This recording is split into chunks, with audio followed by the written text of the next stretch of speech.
Kasi Inspiration Living Exemplary.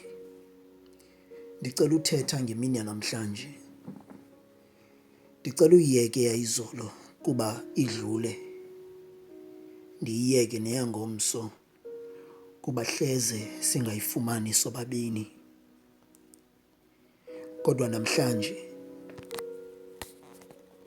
unamhlanje makabe nomahluko.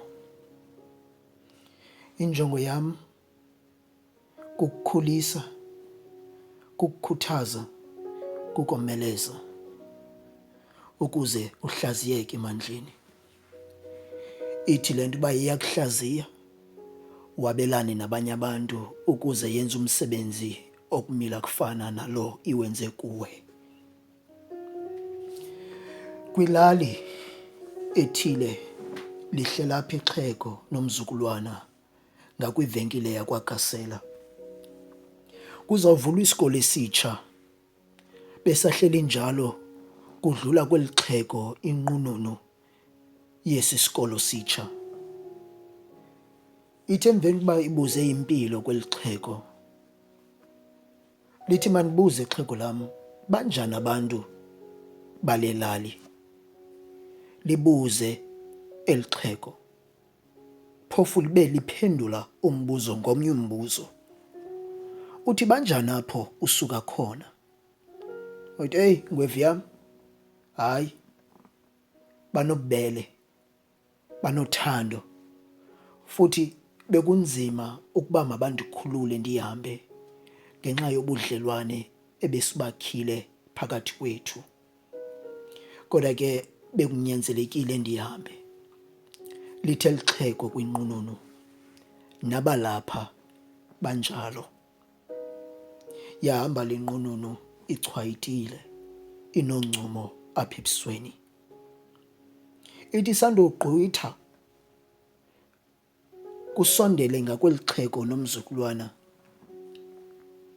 utishara ozawufundisa naye kwesi sikolo sitsha. Emveni kwencoko ende ebenayo nale ngwevu, naye abuze umbuzo okumila kufana nowenqununu. Khawutsho xhego lam, banjani abantu balapha kule lali? Libuze ixhego, banjani apho usuka khona? Athi, yho, undibona nje xhego isisu sithe nca emqolo. Bona abazisengayo bayahlutha, kodwa basengela eselweni nasemlonyeni. Ndibekwa apha yindlala kuba bayavimba apho ndisuka khona. Lithi ixhego xa liphendula utishara, nabalapha kanti tishara banjalo.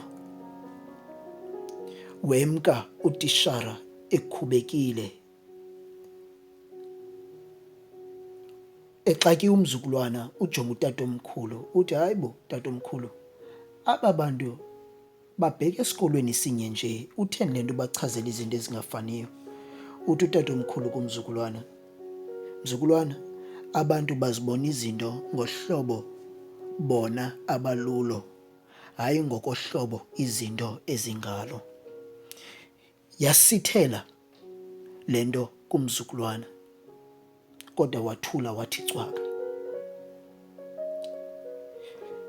uWayne Dyer uthi xa ithetha, uba abantu banotshintsha indlela abajonga ngayo izinto, bangafumanisa okokuba nezi zinto bazijongileyo nazo zingatshintsha.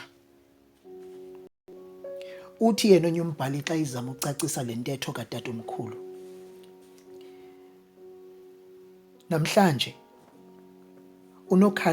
unokhalaza kuba ubona kunetha, okanye unobulela kuba ingca inkcenkceshelwa simahla.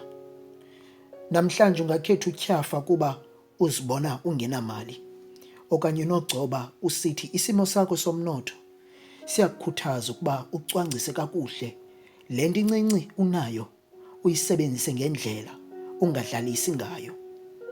Namhlanje unokukhetha ukudakumba kuba uzibona ungenampilo, impilo yakho ingentlanga, okanye unovuya kuba igazi lisabaleke enyameni, ithi loo nto usaphila, kuba bakho abangayifumenanga elicham ulifumeneyo wena. Namhlanje unokhathazeka kuba ungenabahlobo, okanye loo nto ingakwenza ube kwiphulo lokuqala ubudlelwano obutsha nabantu abatsha. Namhlanje ungakhetha ukukhwina kuba kunzima ukuphakama ebhedini ukuya enkomeni, okanye le meko ingakwenza ube nochulumanco kuba bebambalwa kakade abantu abasakwazi ukuphakamisa ukubhaka baxwaye ibhegi babheke emsebenzini. Ubunjani bale mini namhlanje buxhomekeke kwindlela oyijonge ngayo. uYesu emnqamlezweni ubethelelwe namadoda amabini ngamabhada, bangabahlobo, enye ngasekunene enye ngasekhohlo. Isono sala madoda amabini sinye, bobabini bafumene ithuba lokuthetha amazwi okugqibela phambi kokuba uphume umphefumlo. Kodwa enye yala madoda yakhetha udlalisa ngethuba, enye yalisebenzisa. Ndimamela le ilisebenzisileyo elithuba ngoba ikhethe ukujonga uYesu ngeliso elahlukileyo. Ithi kuYesu, Nkosi, uzindikhumbule. Uthi uYesu kule ndoda, kwanamhlanje wena uya kuba nam eparadesi kaBawo. Yatshintsha imeko yale ndoda ngomzuzu wokugqibela ngenxa yendlela eyijonge ngayo imini yanamhlanje. Kuyafuneka sonwabe ngamanye amaxesha, hayi kuba yonke into ingendlela elungileyo, kodwa kuba sikhetha ukubona okulungileyo kuko konke esikujongileyo. uSifiso Ncwane naye bezawutsho athi, kulungile baba, noma isimo singalolu hlobo silulo, kodwa kulungile kuba ekhetha ukubona okulungileyo. Nemini yakho yanamhlanje inokuhambela kakuhle uba ngaba ungayibona ngale ndlela ingayo. Uthi uMahatma Gandhi, kufuneka ngamanye amaxesha sibe lolu tshintsho sinqwenela uba lubekho. Ithi loo nto masijonge izinto esizijongileyo. Ndifuna ukubuza namhlanje ukuba elakho iliso libona ntoni namhlanje, ngoba indlela oyibona ngayo imina namhlanje yiyo eyakuchaza into yokuba izawuba ntle okanye iyakubamba na imini yakho. Ube nemini emnandi.